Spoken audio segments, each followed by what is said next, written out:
None of us who watch the news, listened to the state economist's report of a few days ago, all realize that the economic situation, although maybe having turned a corner, is not improving, and certainly in Oregon, not improving very fast. The issue for TriMet, as it was in the current year in which we're operating, is obviously first, we must balance our budget. We don't have the ability to do deficit borrowing or other things. We must, in fact, balance our budget. In the current fiscal year, we have, which began July 1st of 2009, goes through June 30th of this year, we had faced a $31 million reduction. We were able to offset some of that by using the stimulus dollars, the American Recovery and Reinvestment Act dollars, to offset about $7.2 million of that. But also ultimately, as we reduced more and more of overhead, of administrative activities, we had to address reductions in service. About 85% plus of our budget is in service. There's just no way to get there without that. Currently, as we are preparing our budget for the July 1st of 2010 through June 30th of 2011, we are seeing not quite as deep of a reduction, but a reduction of $27 million. That is principally made up of loss of expected payroll tax revenue, our principal source of funding, of $15 million.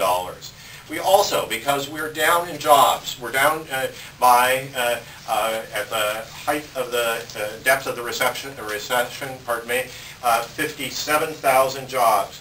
If you compare back to the 2001 recession, we were, as a region, down about 30,000 jobs, meaning almost twice as many jobs lost during this recession as in the most recent one previous to this. The passenger revenue, likewise, because of those fewer workers, there aren't as many people taking trips, either to work or for other activities. And our passenger revenue is down by approximately $8 million. The remainder, adding up to that $27 million, is first, we are looking at being able to have to be able to honor our contract agreements with our that are provided for in our labor agreement.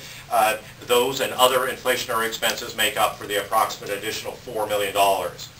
As we did last year, or the current fiscal year, we were able to set aside $7.2 million of stimulus dollars to be able to offset some of those reductions.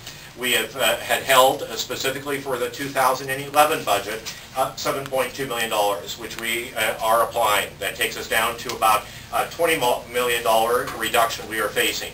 We have gone through and done a whole series of different reductions. In fact, overall, since before the recession, overall employment at TriMet is down by approximately 120 people.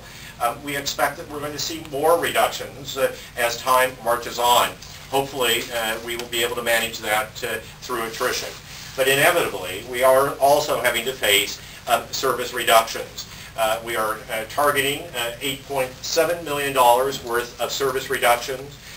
That is in the face of having already reduced overall headcount on the administrative and management side by 10%, by putting in place a salary freeze, being able to put in a hiring freeze, a series of other steps. But we still need to be able to do that.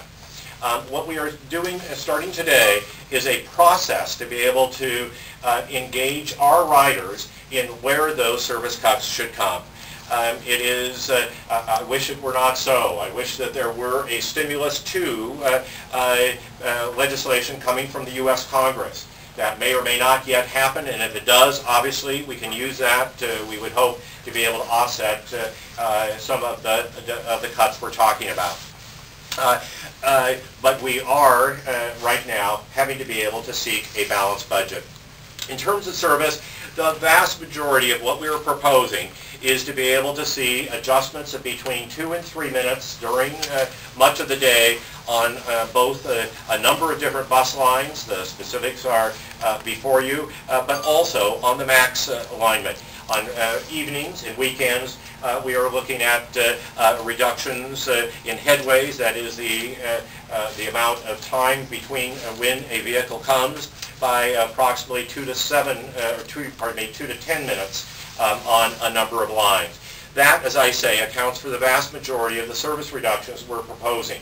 However, we are also proposing to be able to eliminate 4 lines that are just not producing very much ridership.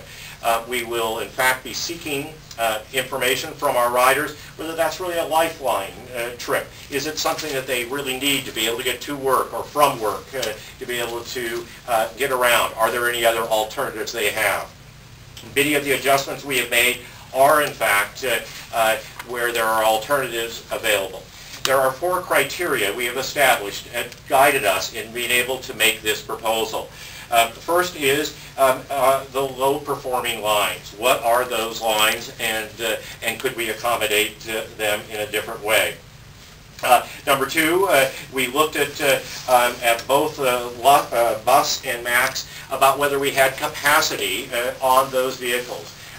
Would we be able to eliminate a trip or a line or a part of a trip that would in fact save money but not really provide fewer opportunities for our riders.